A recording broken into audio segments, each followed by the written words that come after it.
ದಿನ ಬೆಳಗಾದರೆ ಯತ್ನಾಳ್ ಬಗ್ಗೆ ಮಾತನಾಡೋಕೆ ನಾನು ಸಿದ್ಧನಿಲ್ಲ, ನನಗೆ ಮಾಡೋಕೆ ಬಹಳಷ್ಟು ಕೆಲಸಗಳಿವೆ ಅಂತ BY ವಿಜಯೇಂದ್ರ ಯತ್ನಾಳ್ ವಿಚಾರವಾಗಿ ಈ ರೀತಿಯಾಗಿ ಹೇಳಿಕೆಯನ್ನು ಕೊಟ್ಟಿದ್ದಾರೆ. ಬೆಳಗಾವಿ ಅಧಿವೇಶನದಲ್ಲಿ ಹೋರಾಟಕ್ಕೆ ಹಲವು ವಿಚಾರಗಳಿವೆ. ಇನ್ನು ರಮೇಶ್ ಜಾರಕಿಹೊಳಿಯ ವಿಚಾರವಾಗಿ ಕೂಡ ಮಾತನಾಡಿದರು. ರಮೇಶ್ ಜಾರಕಿಹೊಳಿಯವರ ಹೇಳಿಕೆ ವಿಚಾರಕ್ಕೆ ಆಕ್ರೋಶವನ್ನು ಹೊರಹಾಕಿ, ಅಂದರೆ ಇವರು ಹೇಳ್ತಾರೆ ಯಾರ ಬಗ್ಗೆಯೂ ಕೂಡ ನಾನು ಮಾತನಾಡಲಿಕ್ಕೆ ಹೋಗೋದಿಲ್ಲ, ನನ್ನದೇ ಆಗಿರುವಂಥ ಕೆಲಸ ಕಾರ್ಯಗಳು ಇದ್ದಾವೆ, ಸೊ ನನ್ನದೇ ಆಗಿರುವಂಥ ಒಂದೊಂದಿಷ್ಟು ಜವಾಬ್ದಾರಿಗಳಿವೆ, ಸೊ ಅದರ ಕಡೆ ನಾನು ಗಮನ ಕೊಡ್ತಾ ಇದ್ದೀನಿ ಅಂತೇಳಿ ಹೋರಾಟ ಮಾಡಲು ಹಲವು ವಿಚಾರಗಳಿವೆ. ಬೆಳಗ್ಗೆ ಎದ್ದ ತಕ್ಷಣ ಯತ್ನಾಳು ರಮೇಶು ಅಂತ ಹೇಳಿದ್ರೆ ನಾನು ಏನು ಮಾತಾಡಲಿ ಅಂತ.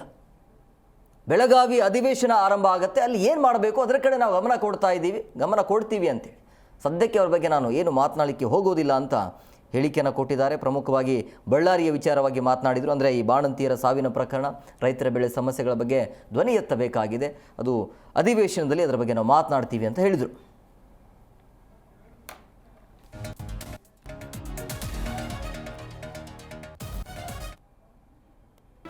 ಜಿ ಕನ್ನಡ ನ್ಯೂಸ್ ಈಗ ನಿಮ್ಮ ಮನೆಯಲ್ಲೇ ನೋಡಿ, ಎಲ್ಲ ಕೇಬಲ್ಗಳಲ್ಲಿ ಈಗ ಲಭ್ಯ.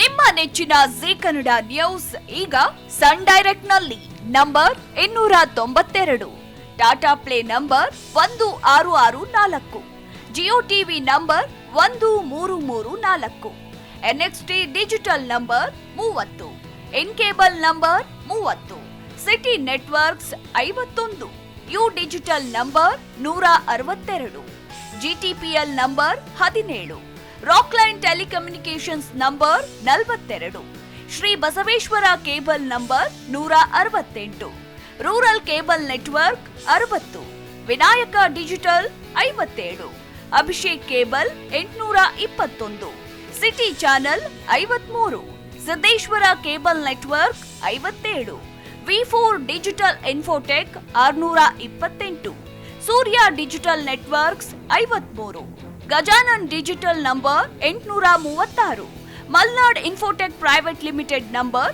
56, Metrocast number 830, Victory Digital number 167ರಲ್ಲಿ ನೋಡಿ ಆನಂದಿಸಿ.